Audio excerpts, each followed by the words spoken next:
रहस्यों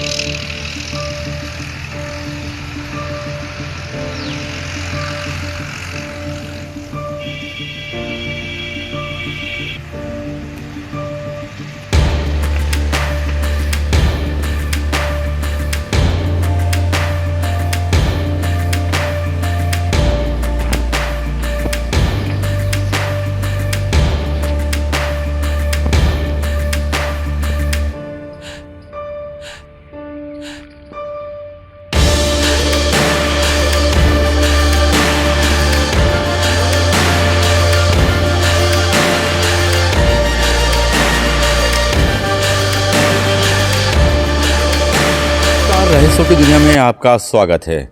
और रहस्यों की दुनिया पर से पर्दा उठाने के लिए इस वक्त हम खड़े हैं मंदसौर की अति प्राचीन और रहस्यमयी कथाओं से भरी हुई 7 सहेलियों की बावड़ी के ऊपर, जहां पर अभी जल गंगा संवर्धन के अंतर्गत यहां पर सफाई का काम चला था और फिलहाल सफाई यहां पर अभी तो नज़र आ रही है, मगर ये रहस्य नहीं है।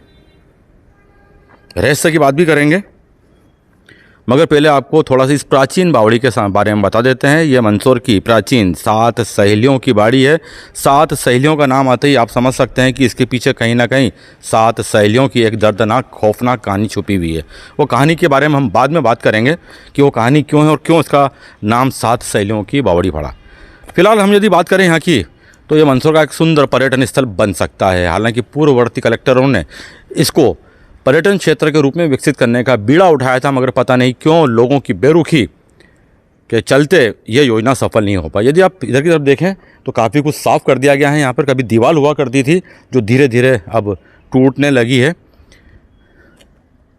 और ऊपर का हिस्सा देखें तो 1 महीने पहले तक यहाँ पर बहुत ज़्यादा पेड़ और जंगली झाड़ियाँ हुआ करती थी। आपको ये ऊपर जाने वाली सीढ़ियाँ अभी नज़र नहीं आया करती थी, मगर अब ये सीढ़ियाँ साफ तौर पर दिखने लगी हैं और किले की प्राचीन दीवारें भी हम यहाँ से स्पष्ट तौर पर देख सकते हैं।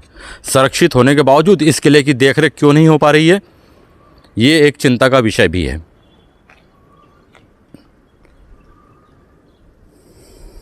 ना नीचे ध्यान रखना, नीचे भी। हालांकि ये सीढ़ियाँ यहाँ पर आने के लिए बाद में बनाई गई है ताकि यदि कोई लोग यहाँ पर आना चाहें तो सुगमता के साथ में आ सकें, मगर कोई लोग आना चाहते ही नहीं यहाँ पर।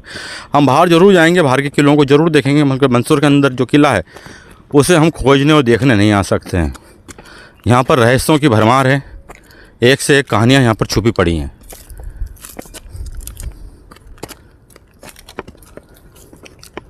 और इस प्रकार यदि हम ऊपर चलते जाते हैं तो सामने आपको एक दरवाज़ा दिखाई देगा।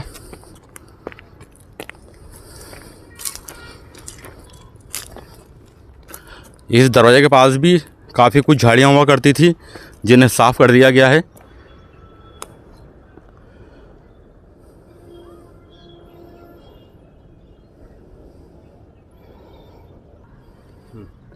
ये एक पुराना रास्ता था जिसे बंद कर दिया गया था, मगर वापस खोलने की कवायद इसको चल रही है। ये दरवाज़ा खुल जाता है ये तो सीधे आप कोर्ट परिसर के अंदर, जहाँ पर पुराना पोस्ट ऑफिस था, सीधे यहाँ पर आप निकल सकते हैं। यानी कि यहाँ पर आने के लिए आपके पास 2-3 रास्ते हो जाएंगे। अभी आपको कोर्ट की घाटी के नीचे से होकर इस क्षेत्र में आना पड़ता है। रास्ता खुलने से कोर्ट की तरफ से भी आप आराम से यहाँ पर घूमते घूमते चहलकदमियाँ करते हुए नीचे तक पहुँच सकते हैं।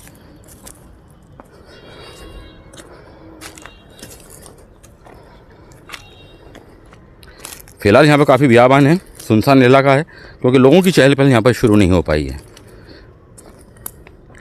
कुछ लोगों ने प्रस्ताव भी रखा है यहाँ पर रेस्टोरेंट खोलने के लिए, मगर फ़िलहाल वो अभी सफल होता हुआ नज़र नहीं आता है। इन्हीं सीढ़ियों से होते हुए वापस हम नीचे की तरफ चलते हैं और आपको एक रहस्यमयी कहानी से अवगत करवाते हैं।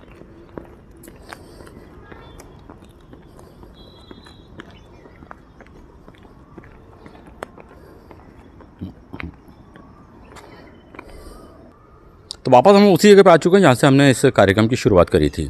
7 सहेलियों के बावड़ी के बारे में तो आप सबको पता चल ही चुका होगा, और यहाँ आएंगे तो कोई बता देगा कि 7 सहेलियों की बावड़ी यहाँ पर है। मगर यहाँ पर कुछ और भी नायाब है। बचपन में सुनी थी आपने परियों की कहानी, या सुनते हैं? बच्चे चाव से सुनते हैं परियों की कहानी के बारे में। परियों की कहानी हमें काल्पनिक के अंदर ले जाती है, जहाँ हमारी पल भर में परियाँ पूरी करती हैं, और मगर यदि नाराज़ हैं तो फिर हमारा बुरा भी कर सकती हैं। इसी जगह पर यहाँ पर एक परी देवी का भी है जो ठीक मेरे पीछे आ रहे हैं। ये परी देवी का स्थान है। कहा जाता है कि यहाँ पर परी देवी को विराजित कर रखा है और लोग बाकायदा आकर यहाँ पर पूजा पाठ भी करते हैं। शायद आपको पूरे ज़िले के अंदर परी देवी का स्थान नहीं मिलेगा, मगर मंदसौर की 7 सहेलियों की बावड़ी के अंदर परी देवी का स्थान बना हुआ है। और कुछ अबूझ सी आकृति भी इस पत्थर के ऊपर खुदी हुई है, जो फिलहाल सिंदूर का ज़्यादा लेप लगने के कारण समझ में नहीं आ पा रही है, मगर लोग इसे परी देवी के स्थान के नाम से ज़्यादा जानते हैं। यहाँ पर आके बाकायदा नारियल चढ़ाते हैं, पूजा पाठ करते हैं, अगरबत्ती चढ़ाते हैं और फिर जो भी मन्नत हो यहाँ पर पूरी की जाती है। इनसे जुड़ी हुई कई कहानियाँ हैं, एक कहानी नहीं है, बहुत सारी कहानियाँ हैं। जैसे 7 सहेलियों के से जुड़ी हुई एक कहानी है, मगर परी देवी से जुड़ी हुई कई कहानियाँ हैं। और परी देवी के स्थान के ठीक पास में एक बहुत गहरा कुआँ है। इस कुएँ के इतिहास के बारे में भी आप नहीं जानते होंगे, ना किसी ने बताने की कोशिश की है। अंग्रेज़ों के ज़माने के अंदर ऊपर कोर्ट परिसर के अंदर माल खाना हुआ करता था। माल खाना वो जहाँ पर जब्तशुदा वस्तुएं इकट्ठी करके उन्हें रखा जाता था और बाद में फिर शासकीय या फिर कहें राजकीय आदेश के बाद उन्हें नष्ट करने की प्रक्रिया की जाती थी, जो प्रक्रिया आज भी चलती है नष्टीकरण की। तो यहाँ पर जो भी सामान आता था, जिनमें अधिकतर हथियार होते थे, बंदूकें होती थी, तलवार होते थे, भाले होते थे और भी उस समय के हथियार होते थे, अन्य जब्तशुदा सामग्री हुआ करती थी, उन सभी को इसके अंदर लाके नष्ट किया जाता था। उस टाइम पे जलाने की या तोड़ने की प्रक्रिया नहीं होती थी, सीधे सीधे गहरे कुएं के अंदर डाल दिया जाता था और वो नष्ट समझ ली जाती थी। हालांकि नष्टीकरण की प्रक्रिया के समय विभागीय कर्मचारी और अधिकारी भी यहाँ पर मौजूद हुआ करते थे। आप कुएं की बनावट देख के समझ सकते हैं ये कुआं कितना प्राचीन होगा, कितना पुराना होगा। और आज भी इसकी आप तल का अंदाज़ा नहीं लगा सकते हैं, क्योंकि नीचे आधे में पानी भरा हुआ है और आधा बताते हैं इसके बाद भी नीचे तक बहुत गहरा है ये। तो ये था उस जमाने का नष्टीकरण का स्थल। इस कुएं के अंदर आज भी लोग बोलते हैं कि बहुत सारी पुराने ज़माने की वस्तुएं पड़ी हुई हैं, जिनको खोजने की ज़रूरत है।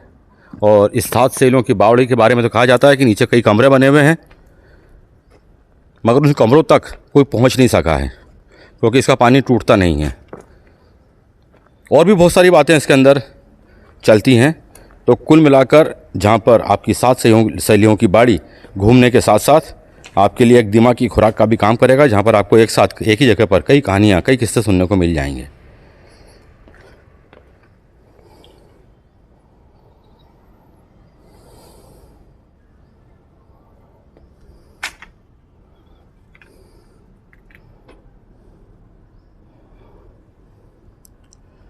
और ये ऐसा नहीं कि पूरी तरह से बियाबान है, यहाँ पर समय समय पर लोग आते हैं, खासकर महिलाएं और बच्चियां यहाँ पर आकर पूजा पाठ करती रहती हैं। यहाँ पर जगह जगह अलग अलग धार्मिक स्थान बने हुए हैं। प्रवेश द्वार से आते ही आपको एक धार्मिक स्थल दिखता है, यहाँ पर फिर आपको एक प्रवेश स्थल दिखता है और यहाँ पर दीवारों पर जगह जगह आपको साथी और अपने खुद के नाम लिखे हुए मिलते हैं। यानी कि एकदम सुनसान और कोई ये शापित जगह नहीं है जहाँ पर आने में डर लगे। हाँ, मगर जब आप अकेले होते हैं तो फिर वो कोई सी जगह हो, थोड़ा सा डर तो आपको लगेगा ही। प्राचीन दीवारों से घिरा हुआ यह 7 सहेलियों का स्थान, जिसे 7 सहेलियों की बावड़ी भी कहा जाता है। गंदी बावड़ी हुआ करती थी, मगर अभी चले अभियान के अंतर्गत बावड़ी काफ़ी हद तक साफ़ हो चुकी है। पानी तोड़ने का प्रयास किया गया था, पानी नहीं टूटा। और इसी बावड़ी के अंदर कई कमरे बताए जाते हैं जो बंद है, जिन पर ताला लगा है। और उन बंद कमरों के अंदर कौन सी कहानी छुपी है, ये तो फिर ताला खुलने के बाद ही पता चलेगी। और ताला भी तब खुलेगा जब बावड़ी का पानी कम हो जाए। इस बावड़ी का पानी भी इतना चमत्कारी है कि आप जितना तोड़ने की कोशिश करें तो टूटता नहीं। कई बार इसको पानी को तोड़ने की कोशिश की जा चुकी है, मगर पानी टूटता ही नहीं है। इसे शक्कर कुइयाँ भी कुछ लोग कहते हैं कि इसका पानी काफ़ी मीठा है। हालांकि किसी ने इस पानी को फ़िलहाल तो नहीं चखा है, क्योंकि पानी काफ़ी गंदा है और इसे पीने की हिम्मत तो फ़िलहाल कोई कर नहीं सकता है। जब कभी भी ये बावड़ी चालू हालत में थी, तब लोग यहाँ पर स्नान भी करते थे, ऊपर से डाई भी मारते थे और पीने के काम में भी लेते थे। तब के लोग बताते हैं कि इसका पानी काफ़ी मीठा है, तभी इसका नाम शक्कर कुइयाँ भी नाम पड़ा है, शक्कर बावड़ी नाम इसका पड़ा है।